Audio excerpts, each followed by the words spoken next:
Have you ever wondered why we're all hustling so hard, yet feeling so unfulfilled? In today's fast-paced world, the mantra of hustle has become deeply ingrained in our collective consciousness. But it leaves many of us wondering, is there more to life than just this relentless pursuit? The rise of hustle culture is no accident. It coincides with the explosive growth of the self-help industry, which is now worth billions. It's a capitalist machine that feeds off our insecurities, selling us the illusion of success and happiness if we just work harder. But the reality is far from this ideal. Burnout rates are soaring, and despite our increased productivity, income stagnation is a harsh reality for many. We are hustling harder, but are we truly getting ahead? Or are we just running in circles, fueled by the fear of falling behind? So, is the glorification of hustle just a product sold to us by the self-help industry? Let's dig deeper into the systemic issues that have made hustle the norm. We live in a time where labor markets are deregulated, union power is declining, and the gig economy is on the rise. This creates a climate where job security is elusive, and the promise of financial stability seems tied to an endless grind. Consider this. Labor markets, once regulated and offering certain protections, now operate under a laissez-faire approach. This leaves workers vulnerable to exploitation and unfair practices. Unions, traditionally a bulwark against such exploitation, have seen their influence wane. This decline in collective bargaining power has left many workers feeling isolated and unprotected.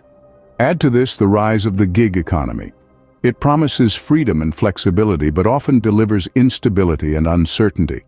In such a climate, the hustle culture can seem like the only path to security. It appears that the hustle culture is not just a mindset, but a survival strategy in a system designed to exploit. The toll of hustle culture is more than just economic, it's human. As we delve deeper into the realm of self-improvement, we begin to see the cracks in the glossy facade of hustle culture.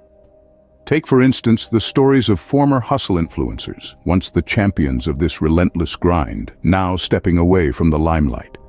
They cite the harm they were doing, not just to themselves, but to their followers. Their testimonies are a stark reminder of the psychological impact of hustle culture. They speak of burnout, of the constant pressure to be more, do more. They tell of sleepless nights, of sacrificing relationships, and personal well-being at the altar of success. They confess to feeling trapped in a cycle of unending exhaustion, all in the name of hustle. These are not isolated incidents, but a widespread phenomenon. The human cost of hustle culture is evident, and it's time for change. There's a life beyond the hustle, and it's both successful and fulfilling. Imagine a workplace where you're an owner, not an expendable resource. Worker-owned co-ops are living proof that success and well-being can coexist. They're places where the fruits of your labor aren't just lining someone else's pockets, but directly contributing to your own prosperity. Now, let's talk about you. You're not a machine, and we need to stop treating ourselves as such. Mindfulness exercises can help us identify burnout triggers. Try to take a pause, breathe, and tune into your feelings. It sounds simple, but it's a potent tool against the relentless grind. Pair that with time tracking. Not to squeeze more work into your day, but to expose how much of our hustle is actually unproductive. We often confuse busyness with productivity, but they're not the same. With the right tools and mindset, we can break free from the hustle trap. Now that we've unmasked the hustle culture, what can we do about it? It begins with understanding the psychological tactics used to sell hustle.